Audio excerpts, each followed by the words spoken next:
એક વાતચીત. પ્રશ્ન 1. તમે સૌથી વધુ ક્યારે હસેલા? કેમ? ઉત્તર. મેં સૌથી વધુ હેરાફેરી મૂવી જોઈ હસ્યો હતો. અંતમાં બાબુરાવ સર્કસમાં જે ઊંચા હિંચકા પર હિલોડા લે છે એ જોઈને મને ખૂબ જ હસવું આવેલું. હસી હસીને હું બેવટ વળી ગયો હતો. પ્રશ્ન 2. તમને આંજણી થઈ છે? તેને મટાડવા તમે શો ઉપાય કરેલો? તો બાળકો, અહીં આપણે 2 જવાબ આપીશું. જો ના થઈ હોય તો ના, મને આજ સુધી આંજણી થઈ નથી.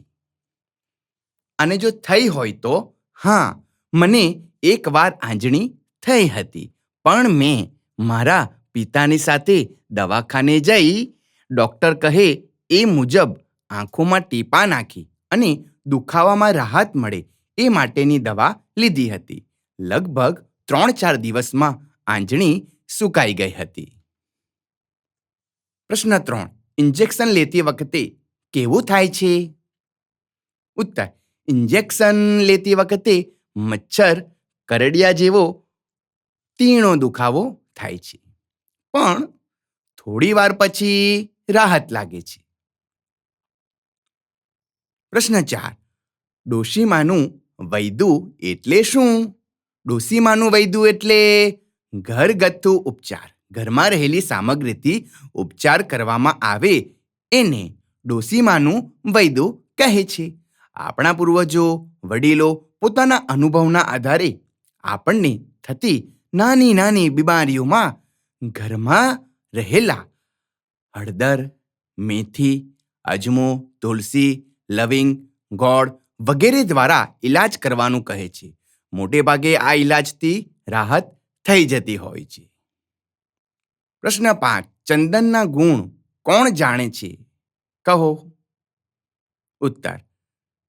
ચંદન ઔષધ છે. ચંદન સૌંદર્ય વધારનાર છે. ચામડીના રોગને મટાડવા ચંદન ખૂબ જ અસરકારક છે. ચંદન પિત્તનાશક છે. હૃદય માટે હિતકારક છે. દુર્ગંધનો નાશ કરે છે. પ્રશ્ન 6. તમે કઈ કઈ બાબતોમાં બીજાઓની સલાહો લો છો? ઉત્તર. હું અભ્યાસ અંગે સમસ્યા હોય તો મારા શિક્ષકોની સલાહ લઉં છું. આ ઉપરાંત હું મારા મિત્રોની અને માતા પિતાની સલાહ પણ લઉં છું. 2. પાઠના આધારે જોડો. તો બાળકો, અહીં તમને જોડકા આપવામાં આવ્યા છે. પહેલા વિભાગમાં સલાહકાર છે અને બીજા વિભાગમાં જે સલાહ આપવામાં આવી એ છે. તો તમારે યોગ્ય સલાહકાર સાથે યોગ્ય સલાહ જોડવાની રહે છે. પ્રથમ છે ડૉક્ટર. તો ડૉક્ટરે શું સલાહ આપી હતી? તો પ્રથમ સાથે આવશે ગ. પાકે ત્યારે નસ્તર મૂકવું. બીજું, કુટુંબી મિત્ર. કુટુંબી મિત્રએ શું સલાહ આપી હતી જે પ્રથમ આવ્યો હતો? તો બીજા સાથે આવશે છ. તુવેરની દાળ ઘસીને ચોપડવી. ત્રીજું, મુનિમ. તો મુનિમે શી સલાહ આપી હતી? ઘ. કેસર ધોળીને ચોપડવું. 4. કેશવ. કેશવે શી સલાહ આપી હતી? ઝ. સિંદૂર દબાવી દેવું. 5. માસી. માસીએ શી સલાહ આપી હતી? ક. ચંદન લગાડવું. રસોઈયાએ શું સલાહ આપી હતી? ખ. સૂંઠ ચોપડવી. 7. પારસીએ શું સલાહ આપી હતી? ચ. કાંદાનો રસ લગાવવો. 8. ફોઈએ શી સલાહ આપી હતી? ફોઈની સલાહ અંતિમ હતી. તો હતી જ. શીરો ખાવો. 3. સ્ત્રીલિંગ કરવાથી કદસૂચક, વહાલસૂચક અને કોમળતા સૂચક બનતા હોય તેવા બીજા શબ્દો લખો. પ્રથમ છે ડુંગર, ડુંગરી. તો ટેકરો, ટેકરી. નાનકો, નાનકી. બીજું, ચૂંટલો, ચૂંટલી. બચુડો, બચુડી. ફોડલો, ફોડલી. ત્રીજું, ગોટલો, ગોટલી.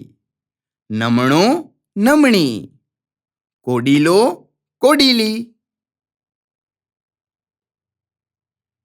પ્રશ્ન 4. આપેલા શબ્દો પરથી રમૂજી વાક્યો બનાવો અને હસો. તો બાળકો, અહીં તમને 2 શબ્દો આપવામાં આવ્યા છે. આ 2 શબ્દોનો ઉપયોગ કરી તમારે રમૂજી વાક્યો બનાવવાના છે અને વર્ગ સમક્ષ રજૂ કરવાના છે. પહેલું છે મચ્છર મગર. તો વાક્ય બનાવીએ કે મચ્છર મગરને કરડવા ગયો. એક તો લોહી ના મળ્યું ને ઉપરથી એની ચાંચ જ તૂટી ગઈ. બીજું મરચું ખાંડ. વાક્ય બનાવીશું: હોશિયારી બતાવવા સંજય 1 ચમચી મરચું ખાઈ ગયો. પછી પાછળથી તીખું લાગતા છાનો માનો પાછલા રસ્તે ભાગી ખાંડનો ડબ્બો શોધવા લાગ્યો. 3. હાથી રિક્ષા. વાક્ય બનાવીએ: હાથીભાઈએ સ્ટેશન જવા રિક્ષા રોકી, પણ રિક્ષાવાળાએ કહ્યું, તમારું કદ તો જુઓ, હું તો 3નું ભાડું ગણીશ. 5. પ્રશ્નોના ઉત્તર આપો. પ્રશ્ન 1. પરોપકાર એટલે શું? ઉત્તર: પરોપકાર એટલે બદલામાં કશું મેળવવાની આશા વગર કોઈના પર કરેલ ઉપકાર. સજ્જનો પરોપકારી હોય છે. એ લોકો પરોપકાર કરતી વખતે બદલામાં કોઈ આશા રાખતા નથી. પરોપકારમાં માણસ બીજાની સંભાળ તેમજ સુખકારીને લગતા કાર્યો કરે છે. પ્રશ્ન 2. લેખકને આંજણી થતાં ડોક્ટરે શી સલાહ આપી હતી? ઉત્તર: લેખકને આંજણી થતાં ડોક્ટરે સલાહ આપી હતી કે આંજણી પર કંઈ લગાડવાની જરૂર નથી. આંજણી પાકે એટલે મારી પાસે આવજો, નસ્તરથી ફોડી નાખીશું. જો આંજણીને કારણે બહુ પીડા થાય તો શેક કરજો. પ્રશ્ન 3. પાઠમાં કોની સલાહ હસવા જેવી લાગી? ઉત્તર: પાઠમાં લેખકના ઓળખાણવાળા એક શેઠની મિલના ભૈયાજીએ ભાંગ પીવાની સલાહ આપી, જે મને તો ખૂબ હસવા જેવી લાગી. પ્રશ્ન 4. એક પછી એક બધાની સલાહનો અમલ કર્યા બાદ આંજણીના શા હાલ થયા? ઉત્તર: એક પછી એક બધાની સલાહનો અમલ કર્યા બાદ આંજણી પર દવાના પડ ઉપરા ઉપરી કરવાથી આંખની બાજુ પર એક નાની ડુંગળી બની રહી હતી. પ્રશ્ન 5. ઊંટવૈદ શબ્દનો અર્થ જાણીને લખો. ઉત્તર: ઊંટવૈદ એટલે જે માણસની દવા કરવાને લાયક ન હોય તેવો લેભાગુ વૈદ. ઊંટવૈદુ એટલે પરિણામ શું આવશે એનો વિચાર કર્યા વગર કરવામાં આવતો દર્દીનો ઉપચાર. આંજણી મટાડવા લેખકના પ્રયાસોની સફર વર્ણવો. તો બાળકો, તમારે એકમનું પઠન કરી સમજી વિચારીને આ જવાબ જાતે લખવાનો છે, જેમાં તમારે તમામ ઘટનાઓ આવરી લેવાની છે કે કઈ રીતે આંજણી થઈ હતી, ડૉક્ટર પાસે ગયા હતા, એમના મિત્રએ એમને સલાહ આપી હતી. જે તમામ સલાહો જેની પાસેથી મળી છે એ બધી ઘટનાઓ તમારે લખવાની છે અને અંતે ડૉક્ટર પાસે ફરી જવું પડ્યું અને નસ્તરથી એનો ઉપાય કરવામાં આવ્યો તે પણ તમારે લખવાનું છે. 6. દરેક વાક્યમાં 1-2 શબ્દો ભૂલ ભરેલા છે. તે શબ્દો શોધો અને તેના પર છેકો મારી યોગ્ય શબ્દ લખો. તો બાળકો, અહીં તમને એક ફકરો આપવામાં આવ્યો છે. એ ફકરામાં ઘણા શબ્દો ભૂલ ભરેલા છે. તમારે એના પર છેકો મારવાનો છે અને એની જગ્યાએ સાચો શબ્દ લખવાનો છે. રવિવારે સવારે સ્ટેશન પર ગયો ત્યારે ઠંડી હતી અને પરાણે વાંદરા ટોપી પહેરાવવામાં આવ્યો હતો. તો અને આપણે છેકી નાખીશું અને અનેની જગ્યાએ લખીશું મને. મને પરાણે વાંદરા ટોપી પહેરાવવામાં આવ્યો હતો. આવ્યો હતો નહીં પણ આવી હતી. મને વાંદરા ટોપી નથી ગમતું. તો મને વાંદરા ટોપી નથી ગમતી. ગમતું નહીં પણ ગમતી. પણ એ પહેરવી પડશે એ શરતે જ મને સ્ટેશન જવાની રજા આપવામાં આવું હતી. તો આવું હતી નહીં પરંતુ રજા આપવામાં આવી હતી. તો બાળકો, આ સુધારાઓ કરીને તમારે તમારી નોટબુકમાં લખવાના રહે છે. 7. ઉદાહરણ વાંચો અને એ મુજબના વાક્યો બનાવીને લખો. પ્રથમ છે ચોપડી. તો ચોપડીને વાંચી. વાક્ય બનાવીએ. જુઓ તો ખરા, વાંચી વાંચીને મારી ચોપડી ઘસાઈ જાય છે. બીજું, નોટ. લખી. વાક્ય બનાવીએ. જુઓ તો ખરા, લખી લખીને મારી નોટ ભરાઈ ગઈ છે. ત્રીજું, પગ. ચાલી. જુઓ તો ખરા, ચાલી ચાલીને મારા પગે ગોટલા જામી ગયા છે. 4. કાન. તો સાંભળી. જુઓ તો ખરા, સાંભળી સાંભળીને મારા કાન થાકી ગયા છે. 5. ખુરશી. તો બેસી ખુરશી પર. જુઓ તો ખરા, ખુરશી પર બેસી બેસીને કંટાળો આવી ગયો. 8. કૌંસમાં આપેલ શબ્દને યોગ્ય સ્વરૂપ આપી ઉદાહરણ મુજબ ખાલી જગ્યા પૂરો. પ્રથમ ખાલી જગ્યા છે આદિત્યએ કહ્યું, હું ખાલી જગ્યા. કૌંસમાં શબ્દ છે આવવું. તરત જ તમારું કામ કરી દઈશ. તો આવવુંનું થશે આવીને. તો આદિત્યએ કહ્યું, હું આવીને તરત જ તમારું કામ કરી દઈશ. બીજું, અજય ભજન ખાલી જગ્યા શબ્દ છે ગાવું. જ ઓફિસે જાય છે. તો ગાવુંનું શું થશે? ગાઈને. અજય ભજન ગાઈને જ ઓફિસે જાય છે. ત્રીજું, રોશન એના માતા પિતાનું નામ રોશન ખાલી જગ્યા કૌંસમાં શબ્દ છે કરવું રહેશે. તો નામ રોશન, કરવુંનું શું થશે? કરતો. તો રોશન એના માતા પિતાનું નામ રોશન કરતો રહેશે. 4. સિદ્ધાર્થ ઘર ખાલી જગ્યા ચાલ્યો ગયો. છોડવું એટલે છોડીને. સિદ્ધાર્થ ઘર છોડીને ચાલ્યો ગયો. 9. નીચેના શબ્દમાંથી પ્રગટ થતો ભાવ દર્શાવતું વાક્ય તે શબ્દ વાપર્યા વગર બનાવો. 1. આનંદ. તો આનંદ એટલે મજા.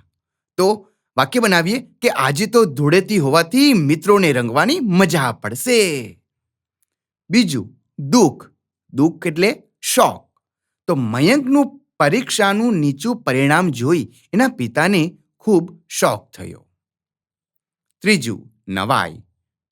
તો નવાઈ એટલે કે આશ્ચર્ય.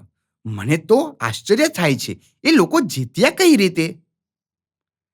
4. ગુસ્સો એટલે ક્રોધ. મારાથી મોબાઈલ તૂટી જતા મારા પિતા ક્રોધે ભરાયા. 5. દયા એટલે કરુણા. રસ્તે રઝળતી ગૌ માતા જોઈ મને કરુણા જાગે છે. 10. લીટી દોરેલા શબ્દો આડા અવડા મુકાઈ ગયા છે. તેમને યોગ્ય ક્રમમાં ગોઠવો. પહેલું, ચંદુ ચરચરાટ હસે છે. તો બાળકો, અહીં દરેક વાક્યમાં શબ્દ આપવામાં આવ્યા છે જેના નીચે રેખાંકિત લીટી કરવામાં આવી છે. એ બધા આડા અવડા થઈ ગયા છે. તો તમારે એ શબ્દ શોધવાનો છે કે એ શબ્દ બીજા વાક્યમાં છે કે ત્રીજા વાક્યમાં કે ચોથામાં. તો આપણે શરૂઆત કરીએ કે ચંદુ ચરચરાટ હસે છે. તો ચરચરાટ એ શબ્દ ખોટો છે. તો સાચો કયો આવશે? બીજામાં જુઓ, ખડખડાટ. તો ચંદુ ખડખડાટ હસે છે. ચરચરાટ નહીં, ખડખડાટ હસે છે. બીજું, પાણી એવું ઠંડુ હતું કે મારા હાથમાં ખડખડાટ થયો. તો ખડખડાટ એ શબ્દ ખોટો છે, આડો અવડો થઈ ગયો છે. તો એની જગ્યાએ શું આવશે? પ્રથમ જુઓ, પ્રથમ વાક્યમાં ચરચરાટ. તો પાણી એવું ઠંડુ હતું કે મારા હાથમાં ચરચરાટ થયો. ત્રીજું, શનિવારે સવારે પણ મનુ ધબધબાટ ઊંઘતો હતો. ધબધબાટ શબ્દ ખોટો છે. કેવી રીતે ઊંઘે? ઘસઘસાટ. શનિવારે સવારે પણ મનુ ઘસઘસાટ ઊંઘતો હતો. 4. માથામાં વેણી નાખેલી પુષ્પા વર્ગમાં પ્રવેશી અને ઘસઘસાટ થયો.